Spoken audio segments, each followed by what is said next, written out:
3 years of war in Ukraine. From a geopolitical and economic perspective, and most importantly, politically as a science, this war has changed the entire world. I remember the first hours of war. I remember how freedom lovers like Europeans and Americans united against Russia, who started the war. The same people who were silent when their countries were bombing other nations over 2,000 kilometers away from their own home. I remember how Western politicians started, I won't be afraid to say this word, a fascist attack on Russians and Russian culture, blaming everything, hitting most importantly ordinary people, so they rebel against Putin.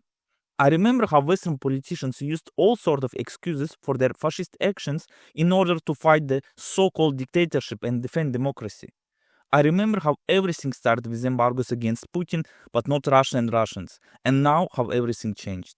Just in a few months, actions against Putin turned out to be actions against Russia and Russians. Just in a few months, Western politicians who were telling us that they are fighting against Putin turned out to fight against Russia with the goal to rip it apart. Just in 1 year, the slogans "fight until we destroy Russia on the battlefield" start to change to "we need to stop the Russian army's advances." And most importantly, just in 2 years, European politicians who all the time were saying we need to bring peace to Ukraine, now in Kiev are making statements like the Danish Prime Minister, "Peace in Ukraine will be more dangerous than war." Or like democracy lovers European politicians, EU supports Zelensky's refusal to hold elections, says EU diplomacy chief Kallas.